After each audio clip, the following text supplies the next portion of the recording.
Hey guys, so here's the video on me making dolma for the very first time, step by step. And don't mind my voice, I'm losing it. First, I'm starting out with 2 white onions. You're gonna wanna peel them, cut it down the middle on one side only, and then put those 2 onions in boiling water so it can soften. While the onions are boiling, I'm gonna go and start with my zucchini and eggplant. And don't throw away the core of the inside of the eggplant or the zucchini because we're gonna mince it and put it into our mixture and put it back into the eggplant and zucchini. So there's no waste here. We literally use everything. Oops, just be a little gentle because I went in a little too rough. And I cracked it down the side, but it's still gonna work. You're going to want to hollow the inside of them out pretty deep and take the inside and put it in the blender. And then you're gonna wanna repeat this process with the eggplant as well. As you're carving the inside, just check periodically that the sides are thin enough and it's deep enough.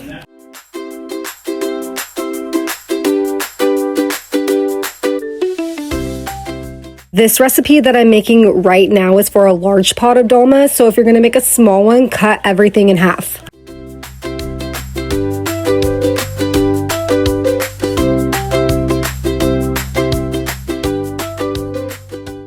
Take 4 cups of rice, wash it and rinse it.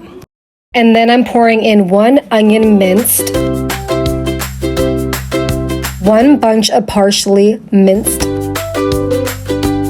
1 tablespoon of dolma spice,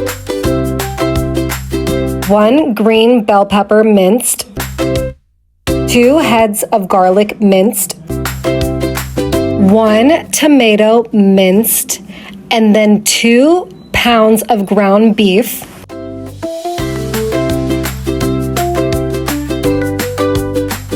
2 tablespoons of pomegranate molasses, 1 tablespoon of pepper paste, 2 tablespoons of tomato paste, 2 tablespoons of salt,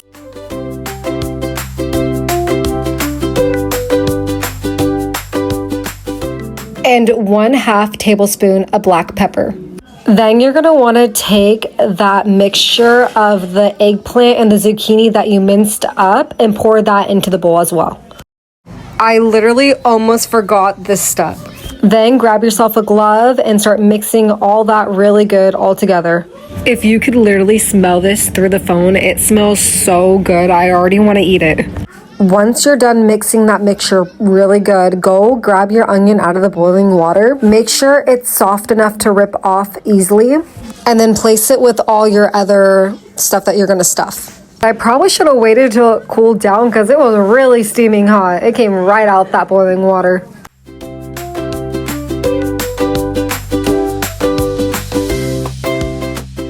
Grab your big pot and add 1/4 cup extra virgin olive oil.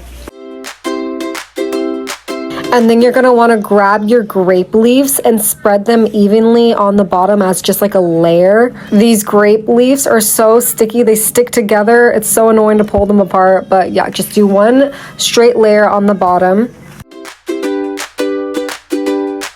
After layering the bottom with the grape leaves, grab your beef ribs, 1 pack of beef ribs, and layer that on top of the grape leaves, all along the bottom of the pan.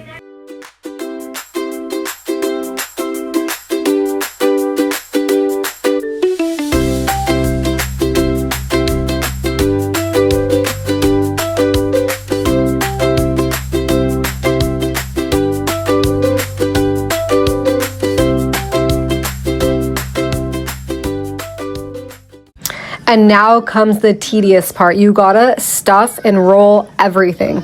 I'm starting off with the onion. You don't want to stuff it too much because when it's cooking, it is going to expand because of the rice, so be aware of that. When I first had this meal, I was so confused on how they stuffed an onion, but now that I'm doing it, I totally understand.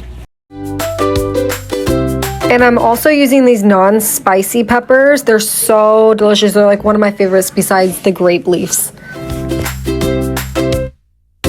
I'm repeating the same thing with my eggplant. You don't want to stuff it too full because, like I said, it's going to expand because of the rice. So you want to stuff the eggplant where you can see there's like a little bit of room left, and then do the same with the zucchini and the non-spicy peppers. Besides the grape leaves, the orange and red peppers that I stuff are my second favorite. Now this is optional. You don't have to add the carrots, but I like it more veggies. It tastes good.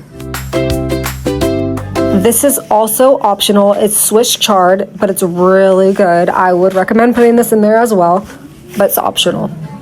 Now, my favorite. I love the grape leaves, but this takes forever to roll. To do the rolling process, you need to take one of the grape leaves, put some of the mixture a little bit in the middle, fold from side to side, and then roll. Look at how much mixture I have to fill up with these grape leaves. So I asked my friend to help me roll these because she's the one that introduced me to Dolma, and it's absolutely my favorite. But just like the other veggies that we stuffed and rolled, you don't want to put a lot of mixture into the leaves because it's going to expand while it's cooking. Just a little bit, not too much. Literally like 10 hours later, I'm done. Now that I have it in the pot, I'm gonna stick this in the fridge overnight because I'm not gonna cook it till tomorrow. I did end up making this later in the day. That's why I'm not gonna cook it tonight, because it takes 2 more hours to cook on the stove. Now that it's the next day, I'm going to make this mixture that I'm gonna pour on top of the dolma while it's cooking. I'm gonna